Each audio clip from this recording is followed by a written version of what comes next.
Muy buenas noches al grupo de reflexión que tienen sobre la palabra de Dios en esta vigilia de Pentecostés, en este día tan lindo que tiene la iglesia, donde mañana vamos a celebrar esta fiesta tan importante que es Pentecostés.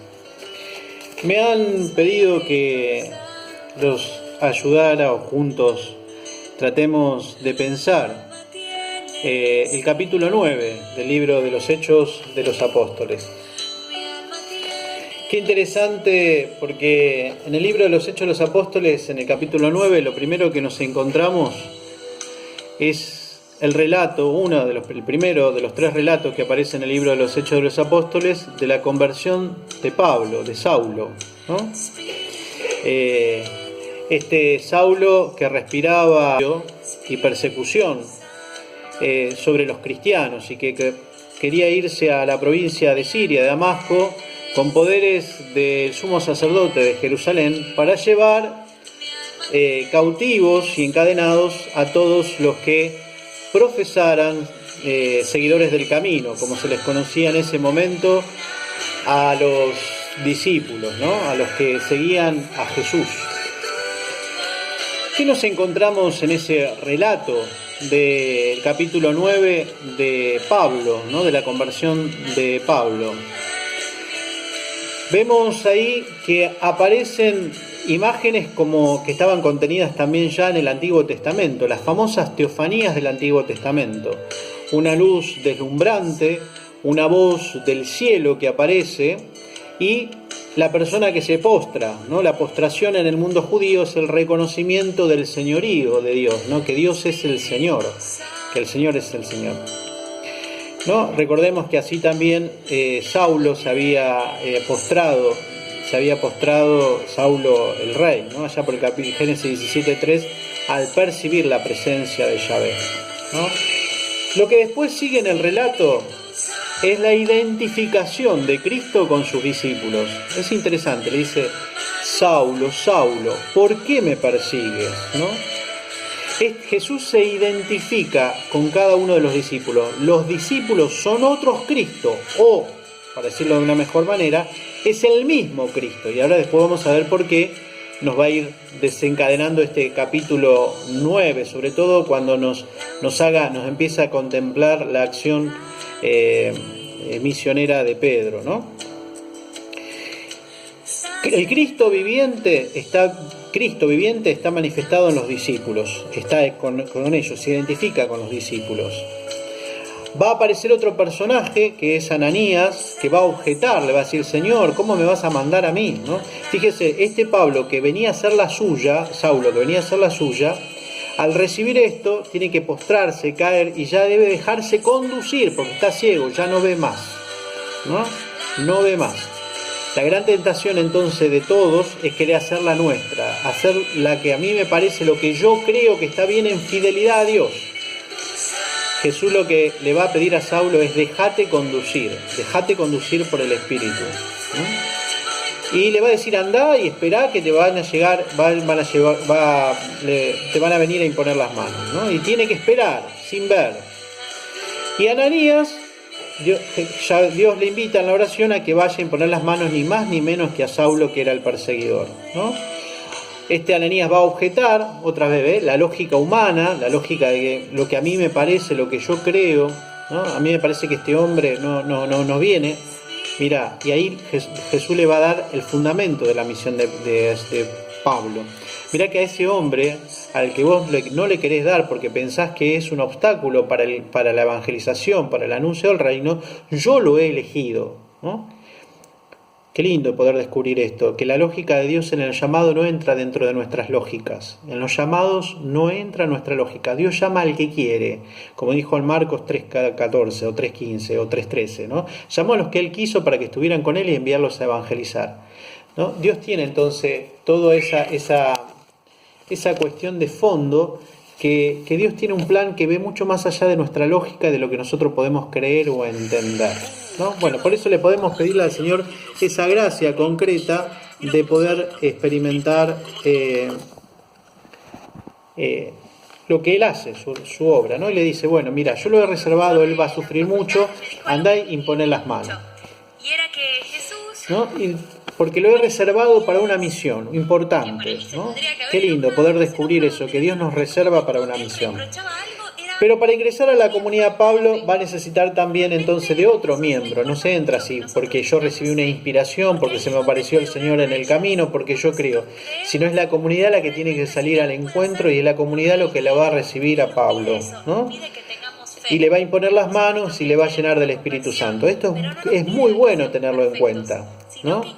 No existen iluminados, sino que existe la comunidad, es la comunidad cristiana la que recibe, por lo tanto, el mandato de acompañar a los hermanos en la fe, es la que comunica el don del Espíritu, no es una persona iluminada, ¿no? No hay francotiradores en esto, sino que es la comunidad la que recibe, por mandato del Señor, que tiene que aprender esta comunidad a no excluir a nadie, a no rechazar a nadie, ¿no? Descubrir este mensaje, pero es la comunidad la que recibe y discierne, ¿no? No hay entonces ningún iluminado que pueda cortarse por sí mismo solo.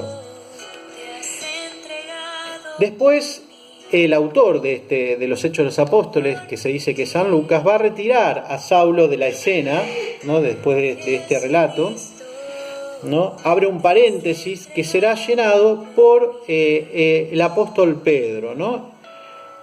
Y hay una intencionalidad propia del autor sagrado de San Lucas de mostrar que es San Pedro el iniciador de la evangelización a los paganos, ¿no? Y lo vamos a ir descubriendo. Pedro, en el capítulo 9, los versículos del 32 al 35, va a hacer una curación a un paralítico. Se va a ir a la comunidad de Lida, ¿no? Ahí va a estar un paralítico, Eneas, y lo va a curar a este paralítico. ¿Y qué le va a decir Pedro? Pedro le va a decir, Jesús te cura, en su nombre, y él quedó sano, ¿no? En el centro de la palabra de Pedro es que el milagro es producido por Jesús. Lo hace por el poder de Jesús. Es más, podemos decir que es Jesús el que realiza el signo, el milagro, por medio del apóstol. Qué interesante que podamos descubrir esta dimensión. Jesús sigue realizando su signo y prodigio por medio de esta comunidad de los apóstoles, por medio de su iglesia, por medio de sus discípulos. Jesús quiere seguir realizando sus signos y prodigios. Su presencia en la historia es gracias a su intervención de estas almas dóciles que tienen que ser los discípulos, para que no sea su acción, sino la acción de Jesús. Es Jesús el que te cura. Algo que aprendió Pedro con dolor, ¿no? Cuando él creía con su fuerza, lo va a negar, ¿no?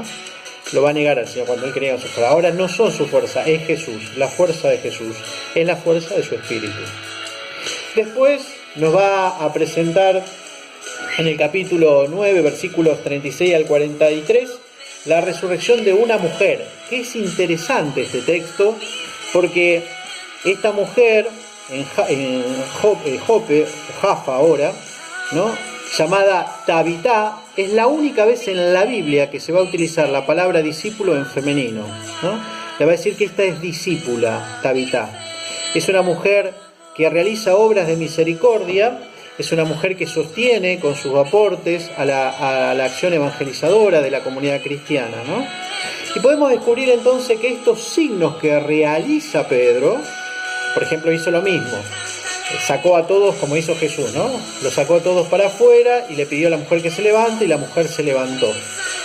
Es decir, que en Pedro se reproduce por el poder de Jesús, porque Jesús actúa en él, los mismos signos taumatúrgicos de Jesús. Los mismos signos que hacía Jesús lo realiza ahora Pedro en esta comunidad. No es parte de lo que me tocaba a mí meditar o reflexionar, pero es el sentido del paréntesis que el autor tiene, que al inicio de este capítulo 10, después de mostrarnos que los signos, los prodigios de Pedro, lo sigue realizando, lo hace por el poder de Jesús, comunica y continúa la acción de Jesús. El primero que va a evangelizar a los paganos, el primero que va a rezar para que reciban el Espíritu Santo es Pedro.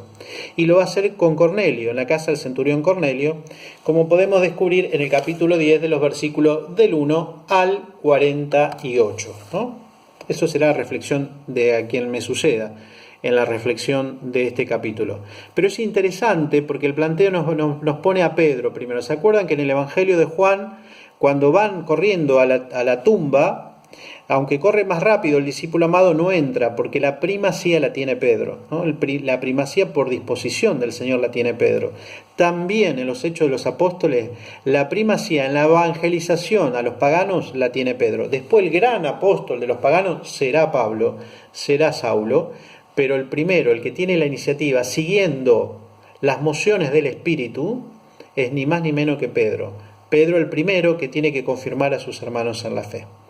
Bueno, pidámosle al Señor esta gracia que tuvo también el apóstol Pedro, ¿no? Después de reconocer en sus propios errores y en su propia flaqueza que la misión no está en sus capacidades, no está en sus esfuerzos, sino en dejarse conducir por el Espíritu de Jesús.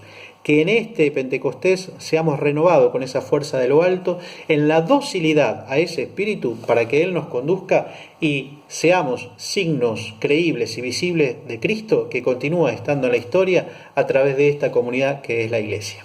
Bendiciones y feliz Pentecostés.